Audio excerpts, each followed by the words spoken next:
John, when he came over there, he was 13 years old, a real young kid.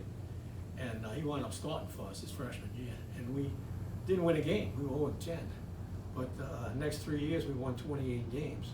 And he could throw the ball, could run the ball. He had a lot of talent, a lot of confidence in himself, very, very cocky kid. And type of kid you want at quarterback. You know, he did the job. And it didn't take long to find out how good he was. I mean, really, really great talent. The best memory. I'm sure I can bring up a few memories. Playing the St. Aug game, you know, we won up, St. Aug was number one time. And in the state, I think we beat them 27-0. And then we had the great game over at West Jefferson Stadium where the people lined up around the track, and we wound up beating them by a point. I think it was 14-13. But John was a competitor, man. You know, I think about this all the time. I remember, I won't say the name of the kid or the game, but I can remember with a couple of seconds left before the half, and we were about on a 40-45 yard line. And I told John, I had a timeout. I told him, I said, well, just take a knee, run it up. He said, take a knee, coach. He said, we can score. I told him, well, go ahead, John, go ahead and score then. And he threw the ball about 60 yards. He had a great receiver, right in the gut, and the kid dropped the ball. I remember I said, oh, I'll never tell him to run the clock out again. He can do it all.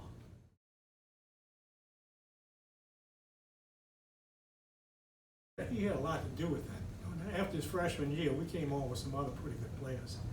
We had guys like Angelo Provenzano, Sidney Goodrow, and Colleen. All those kids came from old school in up around, I forget the name of it right now, right around Berman Highway. Berman Stadium out there. And then there was some other kids too. You know, Brian Daigle was good, and Randy Canton was good. And I'm sure there's a bunch of them, I'm forgetting the names right now, but he got surrounded with Steve Mott, surrounded for some pretty good players after his freshman year. But we all took a beating when he was a freshman. And the next 3 years, it was a lot of enthusiasm. I know the enrollment, I'm going to say, I went up to about 900, I believe. But he had a lot to do with that. But I also named other kids too. His brother was a good player, Keith. So things were going good, you know, except for the championship games a couple of times. But, and that's the ones you think about after 40, 45 years. I don't know if this is funny or not. We had a couple of guys in the press box, A.J. Talamo and Steve Cravetta. They would call plays and they'd be lighting up cigars after they scored a touchdown and all that kind of stuff. But he'd come down there and say, man, John should have did this, he should have did that. And you look at the film and John was right all the time. I mean, say, what the heck y'all talking about? He tell me he should give the ball, he should pitch the ball. And look what the tape says. The tape says, you know, that he did what he's supposed to do. He was pretty good at that. Like the first kid on the field, last one to leave, and always wanted to be good. Thought he could win. You know, he was just a special kid. You know, he was very talented.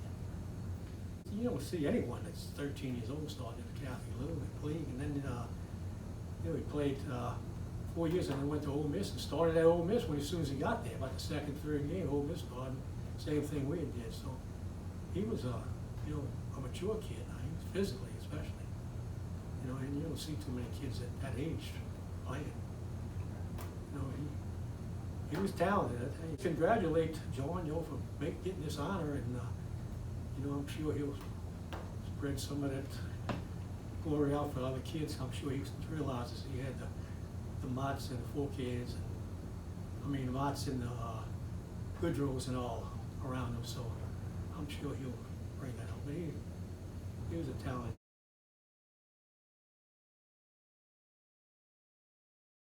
I think it goes back to my father. You know, he was a police officer here in Jefferson Parish. The work ethic that he displayed with us.